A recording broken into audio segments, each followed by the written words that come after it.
If you must enter a treated area after a pesticide application is complete, but before the restricted entry interval expires, you must follow the requirements for early entry. If you will contact anything that has been treated with the pesticide which caused the restricted entry interval, you should receive full WPS training when you first start the job.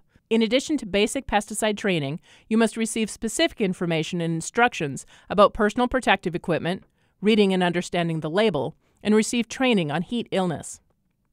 Personal protective equipment, often referred to as PPE, is used collectively to describe devices and clothing that protect early entry workers from exposure to pesticides, such as gloves, respirators, boots, and coveralls.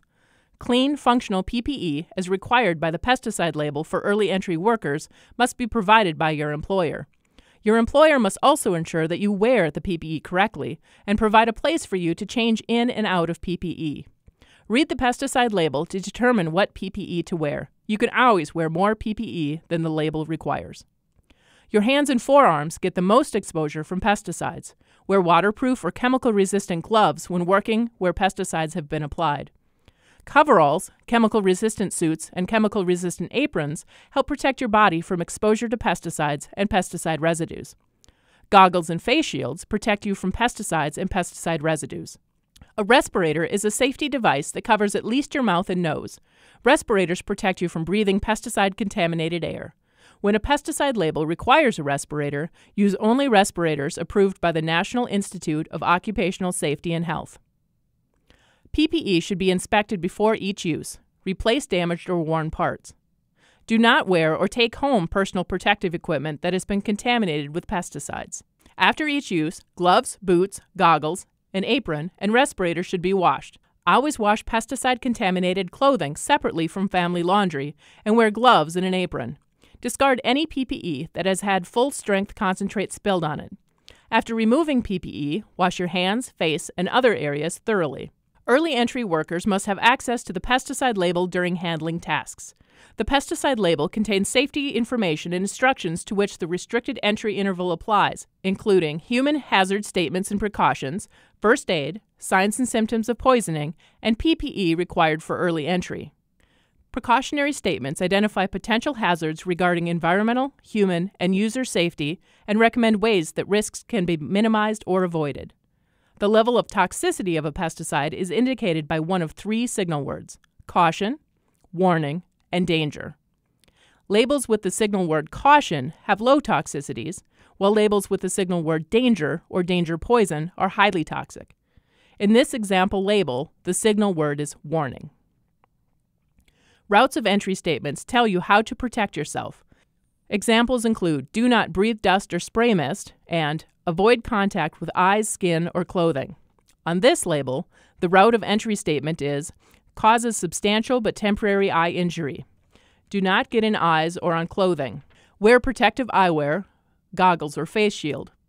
Harmful if swallowed. Avoid contact with skin, eyes, or clothing. Wash thoroughly with soap and water after handling. Harmful if inhaled. Avoid breathing spray mist. Remove contaminated clothing and wash clothing before reuse.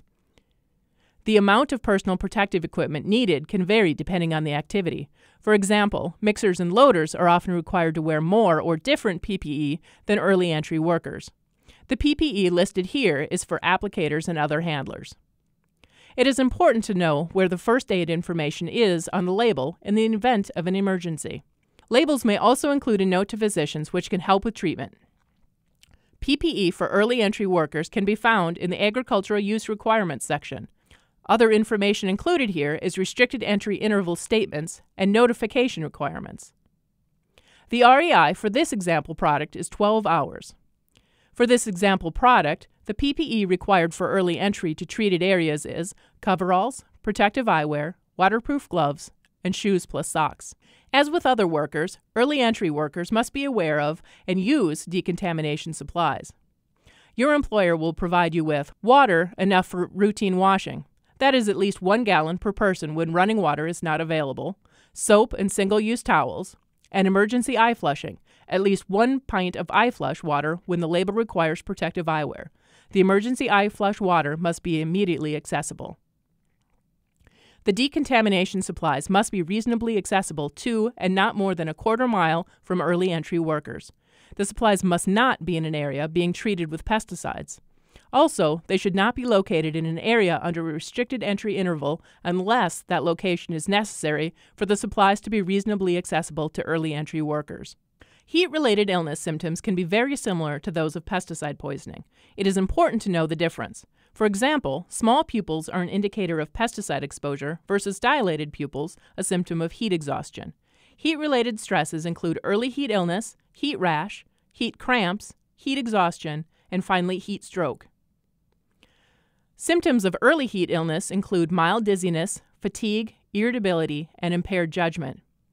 Heat rash shows up as tiny blister-like spots commonly found on clothed areas of the body.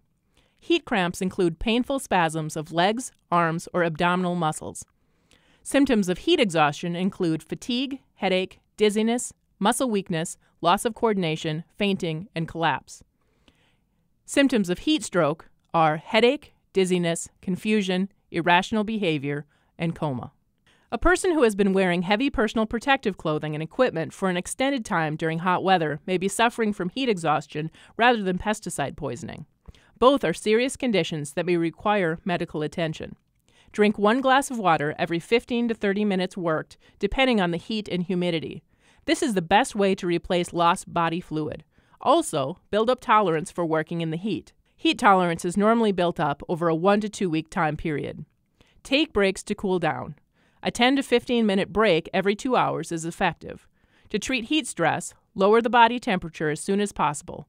Get out of the sun, drink plenty of fluids, loosen and remove clothing, and get help immediately.